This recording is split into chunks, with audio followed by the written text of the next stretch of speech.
Chris, you could probably make more money playing more pop acts, or you could play top 40. You probably make a ton of money because you're a good air personality.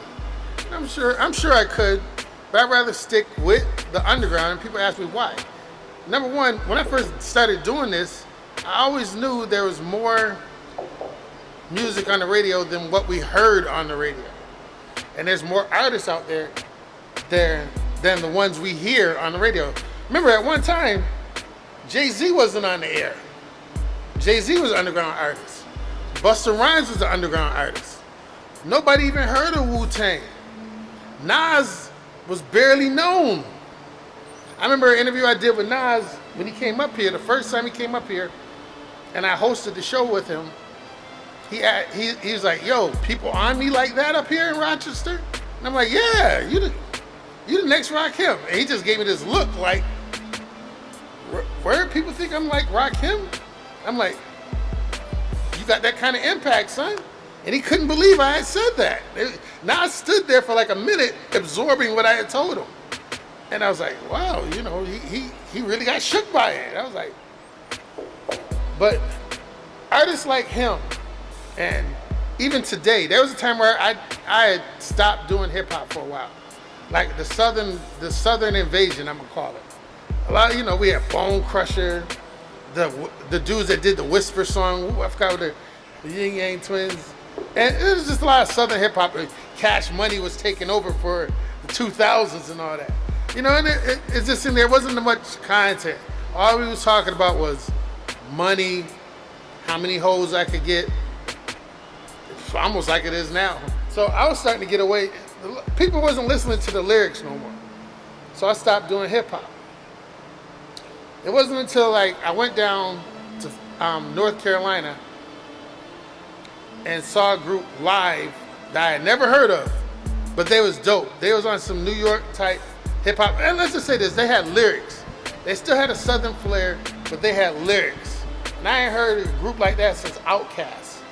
And I was like, okay, they got some flavor. Immediately after we left, seeing them perform, because I was down there for a homecoming, I heard their stuff on the radio. And for the first time, because we had missed it, the intro, we just seen them come on. They got busy, the crowd got hyped, they did their thing, they walked out. And I heard the music over the air like 20 minutes later. I was like, who the hell is he doing? The dude announced him as Little Brother. I was like, yo, they still got groups like this still going on. And that motivated me to get back into hip hop. Because I was like, okay, I need to get back into the whole thing. I've been gone for 4-something years. There's still groups like this out here still putting out quality music. I need to get back in there somehow. So I got back to doing mixtapes, ended up doing a couple more parties, and that ended up to me leading me into my podcast. I got asked to do a podcast by Coach Bill Parcells and Nate Smith. They asked me to come on board with their online station and do a podcast with them. I ended up doing the Straight From Underground 2.0 podcast, which is why I call it the 2.0 podcast, because it wasn't Straight From Underground. It wasn't on FM no more. So it was on the internet. And seeing that a lot of people like to call the internet 2.0, that's where I came up with the name. And that's how that all started. That's what I live for. I live bringing those artists to light that nobody else thought. There's people out there that thought that Onyx, Pete Rock, there's some other group, they thought that Busta Rhymes, Nas, a lot of people wasn't making albums no more because they couldn't hear them on the radio. And I was like, well, I'm going to be here to make sure people know that these artists are still out here putting out new joints, and new artists that was coming up behind them was still putting out quality music. And you didn't have to just listen to whatever was on the radio. That's why I support underground artists.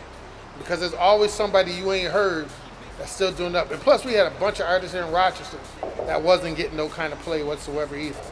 I wanted to see them shine. So that's why I do the underground. That's why I love the underground. That's why I always reject doing mainstream artists over underground artists. Because not only are they better, they got better content, maybe better beats, and it takes a while for people to discover it. And I've always said, if you want to get to the underground, you got to dig deep. And for us to come down here to film this, we had to come down deep.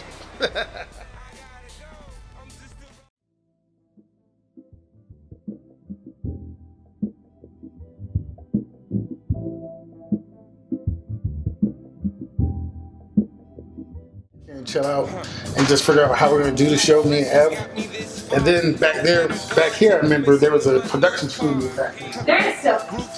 Right here. Here is it. It's in here. This is the meat locker. Yeah. It'll take the code and accept getting turned off, then it'll go off, so you have to click it again.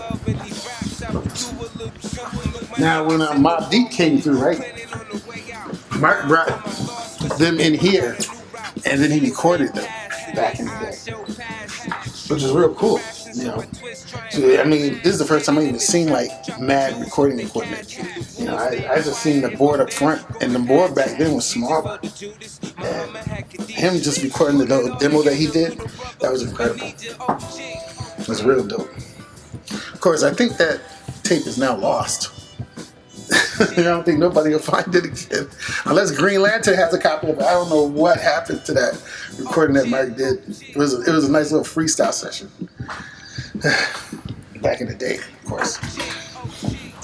Like I said, this was just the area we just chilled at right before the show. You know, I come in here, but whoever was running our mail at the time, they used to just leave a box here like, this is for Chris.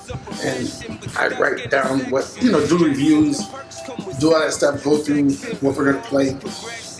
This is great back then. We used to throw our guests back here too. Like, yo, shut up back here. Don't come in here and touch anything. It's still here, that piano.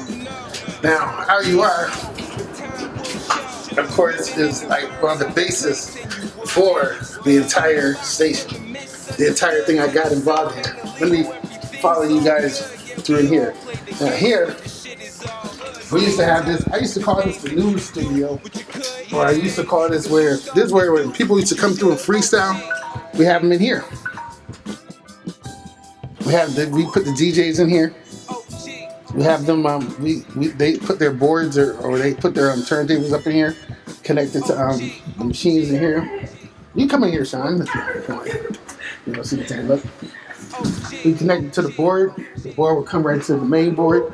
So that way we had DJs right in here. We didn't have them here. We had them right in here. And MCs used to be in here. They get on the freestyle. You know, the desk used to face this way. In fact, they go in the old Technics right there, sitting there in the corner. We have them come here and freestyle right here. KO, Max, Raz the Ripper, they used to all come up in here. Ev and them, if they wanted to freestyle, they came in here and freestyle. We had a guest that came in freestyle. We had them do it right here. And we'd be able to see them right here in the main board. Now look at that. They got the old turntable in here. They never fix it. That's been broken since the 90s. Now, check it out. We got the meeting area right here. This is where they used to have little board meetings and stuff back then. Of course, the only new thing they see in here is they got an Apple computer and they got a copy machine. But this used to have nothing but stacks in here. Stacks of records and stuff. It used to be really messy back then. In here, now, this is the make or break studio, I would call it. They call it now, it's the online station now. But back here, when you first got in RUR, they would put you in here, and the only way you could broadcast was to the campus. And the reason why I call this the make or break studio is because if you came in here, you had to spend at least 10 weeks in here to get your FCC license. And if you could make it through 10 weeks of basically people on campus listening, which may have been like 4 or 5 people, if you get through 10 weeks of this, you graduated to FM. But a lot of people be in here be like, oh man, ain't nobody listening. 4 or 5 weeks, we tell the tale. You'll be out of here. But now it's online now. This right here is all online now. So now you spend time, at least you get some listeners. But you got to advertise your show online to let them people know things is going here. If you can make it to here, you graduate to FM. They used to have the turntables right here. They used to have turntables in here that was like lined up. But as you can see, everything's digital now, so they don't need to do the turntables online. Now, and here used to be vinyl. They used to have mad vinyl. They had CDs. I bet if you look around in here, if you really look in here deep, you'll find a couple of the CDs I've rated. Now, remember that plaque that's on my wall at my house, the RUR wall? That was originally supposed to be here, but when I left, that came with me because I earned it. Now, this right here, this was the shit. This right here, the main studio, the real shit. This is where RUR, this is where the career was born. Pretty much they haven't changed anything. They got a bigger table, of course, though. But when I first got here, turntables would be right here. CD players right here.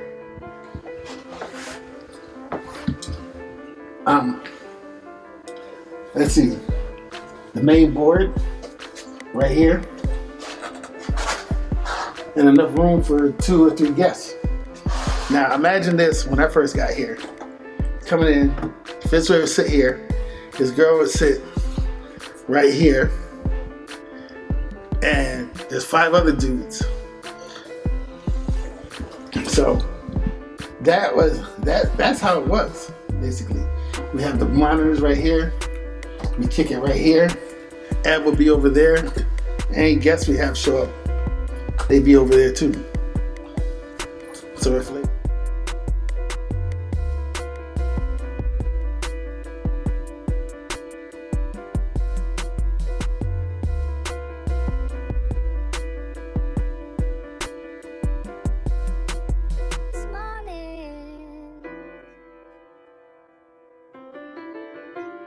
when the sun's up,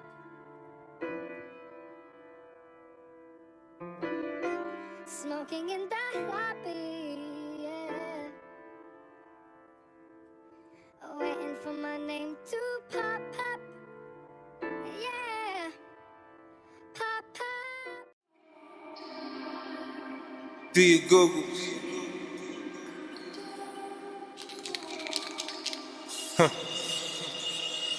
We down the Dutchess, let the Remy or the Henny spill. God bless the beats, let me tell you how I really feel. Born in the metropolis, circle in the crack drop. Family in the business, on a couple back blocks, same old story. Pops had a short run, beef got crazy, seen them both with a black gun. Promise I would leave them, hit the streets. As a little kid, I always had to hustle, Esco, saw the shit I did. Now that I got older, little wiser, a lot of time in. Realized I was tripping, never slipping, was the grinding. Snitching was a pimping, if you spitting, better beat bars. If you pay attention, did I mention these are y'all stars? But real niggas try to hide scars. Y'all popping stitches to the side arm. I speak clearly in divine God, and put it all together like a mark guard.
Life lessons got me this far. Those that are gone tend to miss them in my new car.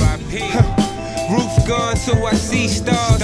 Give thanks for my sight in this weed drugs, stress all coming. Some niggas started running, some niggas started stunting, some niggas started dumping. My cuz was the plug, so you know I started pumping. Through 12 in these raps, I would do a little something. Look, my niggas in the war room, planning on the way out. I'm going clear my thoughts with some paper, got a new route. I see them in passing, they eyes show passion. Struggling for ration, so I twist, try and